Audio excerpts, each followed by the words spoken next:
With 2020 officially being over, I still have a question that I am desperate to find the answer to. And the question is it true that the Republicans and the Democrats, somewhere along the lines, switched? And the reason I ask that is because during 2020, you had all the rioting, the looting, the protesting, the presidential election, political tension, both sides throwing accusations at each other. And one side would say, hey, your party is the party of racism and slavery and Jim Crow, while the other side would turn around and say the exact same thing about the other party. So I want to find out today, hopefully we can, is it true that the Republicans and Democrats indeed did switch? In order to answer the question about whether or not Republicans and Democrats switched their stances, we have to pull up some articles. So the first one that I have, it reads, why did the Democratic and Republican parties switch platforms? It goes on to say around 100 years ago, the Democrats and Republicans did in fact switch their political stances. So you'd hear that and you'd say, boom, there it is. Democrats are absolutely right. The party switched, case closed. But when you read a little bit further in the article, it goes on to talk about how Republicans, all those years ago, they were actually the party of big government. And Democrats, on the other hand, were really advocating for states' rights and small government intervention. So it really does sound kind of like an alternate universe.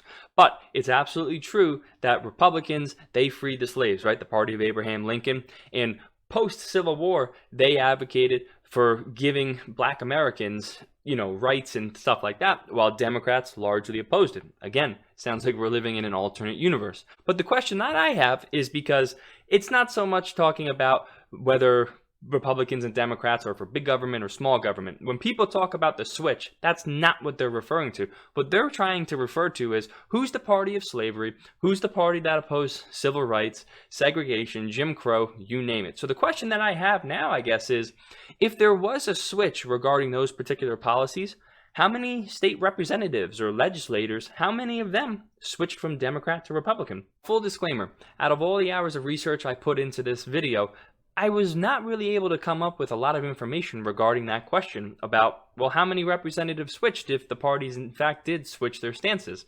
So this particular article that I have, I think it's unfortunately the best one that I could find. And you're going to see with the tone of it, it's obviously a left-leaning source, but it actually works out in the long run. So with that disclaimer out of the way, we're going to start reading.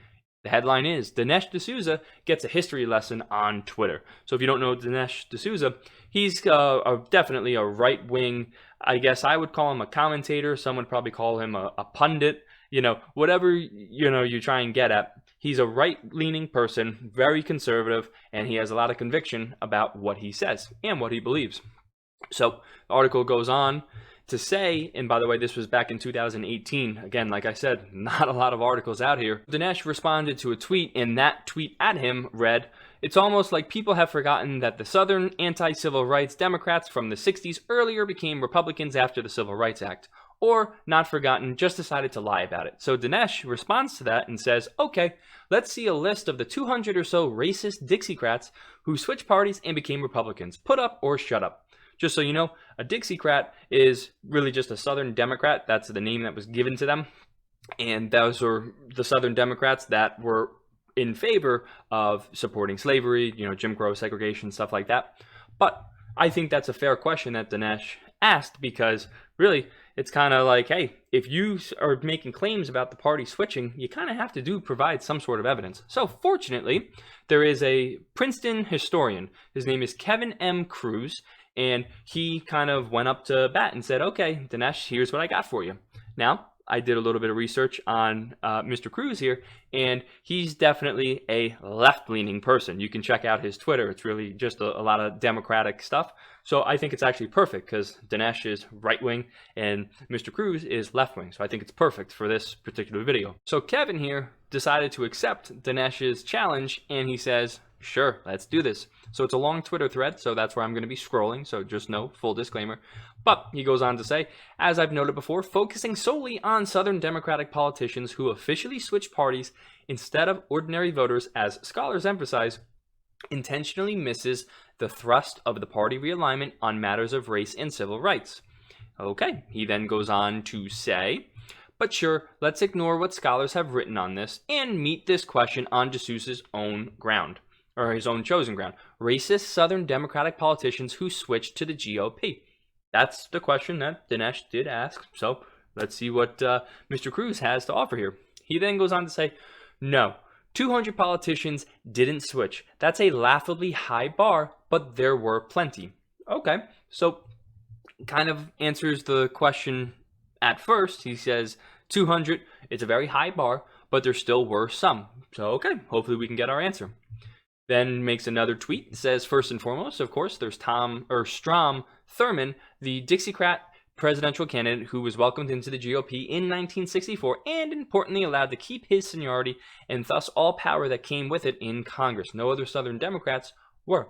So I did research, and Strom Thurmond, he indeed was someone who switched parties. So he went from Democrat to Republican, and he did hold public office a very long time. So you would say right then and there, okay, that's one example. Then he goes on to mention another person.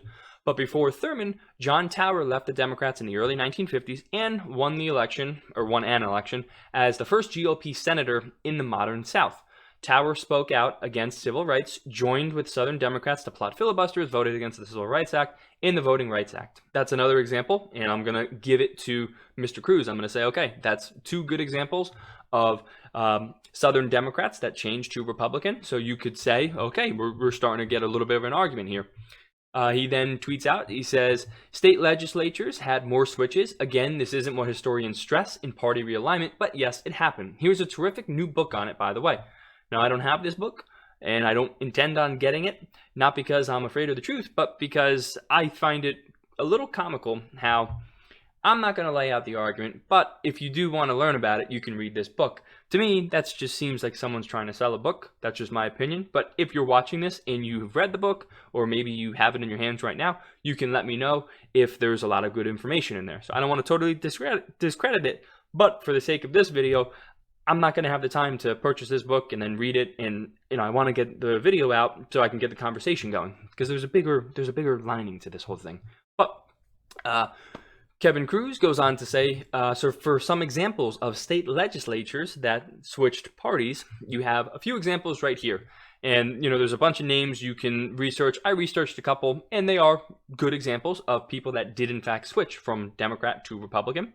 And he just lists, it goes from 19 to 25. So I'm just going to make an assumption that it's roughly 25 that are at least documented that have switched. So he mentioned 2 up top, and then you have 25 down here. Here's my take on this based on the information that I was able to gather, and like I already mentioned, there's really not a lot of it out there. So if you have more information, you are more than welcome to comment, and really you can educate me. If you think that I missed my mark here, I'm more than happy to hear the truth, because that's really what I want to get down to. I don't want to just be in an echo chamber and repeat something, because that's what makes me feel better about myself. But in regards to the information that I was able to gather here today, here's my thoughts. While there are some examples of Democrats who then switched to Republican and they carried out the anti-civil rights message, you can't paint that broad brushstroke, because I think that's what a lot of people are guilty of doing today. While there is some evidence of certain legislators or representatives that switched parties, it's not in this mass scale. And I understand that Kevin had mentioned, he said, hey, the scholars say you can't just focus solely on those who officially changed parties. You have to then talk about the underlying voters. And okay, I guess we can take that, but the issue you then run into is that's really just a lot of hearsay.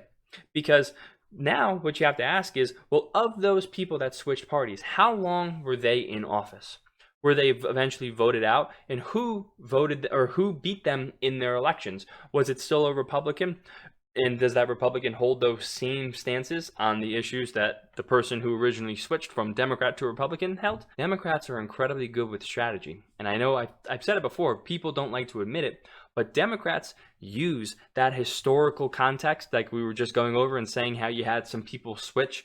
They use that to their advantage, and they tell their voting base, and they say, hey, just so you know, these Republicans, they have the same small government stance as the racist Southern Democrats. So they're the same. They have the same exact values, so you know what they want to do to you. And unfortunately, their base just kind of applauds and say, yeah, Democrats of today, you're the ones that are going to save us. So as Republicans, you kind of have to ask yourself, you say, well, what are you going to do? Because you could throw your hands up in the air and you could say, man, Democrats play dirty ball. It's absolutely true. But the issue is, if we don't do something about this narrative, Democrats are just going to run the board in the future. There's a future population, and I'm talking about the younger population, that's going to be up and coming. And it seems like they're going to be very interested in politics. So if we're not willing to put our neck out there and say, hey, I understand that somebody who is an awful person happens to have a same stance as me now, like in terms of if the government should be big or small. But just because I happen to agree and say, hey, the government should be small, it doesn't mean that I then agree with everything else that person had to say. I'm going to be completely honest with you when I say there's not sufficient evidence out there to suggest that there was a big party switch that somehow changed course, right? Democrat went to Republican, Republican went to Democrat. It's just not there. If you have more information, please, you can let me know. But I just don't think it's there. So my personal take on this, and this is my opinion, you're more than welcome to disagree with me. While it's absolutely true that Democrats were absolutely guilty of slavery, absolutely guilty of Jim Crow, of segregation, all right, being largely against the Civil Rights Act, somewhere down the line, they did in fact change their tone. But just because they changed their tone does not mean that Republicans somehow took the ball and now they're running with it, because now they're the modern day party of racism and slavery and whatever else Democrats try and paint them as. I think as a society, America has evolved past looking at people differently because they have different skin color. That's at least my take. I would love for that to truly be the case 100%, but I think we're seeing an evolution of ideas. So while it's absolutely true that the parties switched platforms based on, who was big government, who was small government, I just don't see the evidence out there to suggest that Republicans of today would have been Democrats 50 years ago, and that means they're racist and they're terrible, and Democrats of today are going to be the ones to save us. I just don't see it. So you can let me know if you disagree with me. Like I said, this was really turned into just an opinion video because I can't find sufficient evidence. But as always, I appreciate you sticking through the video, especially when they're pretty long, when they're tricky, and they cover controversial topics. But I hope you'll check out some more videos again sometime soon.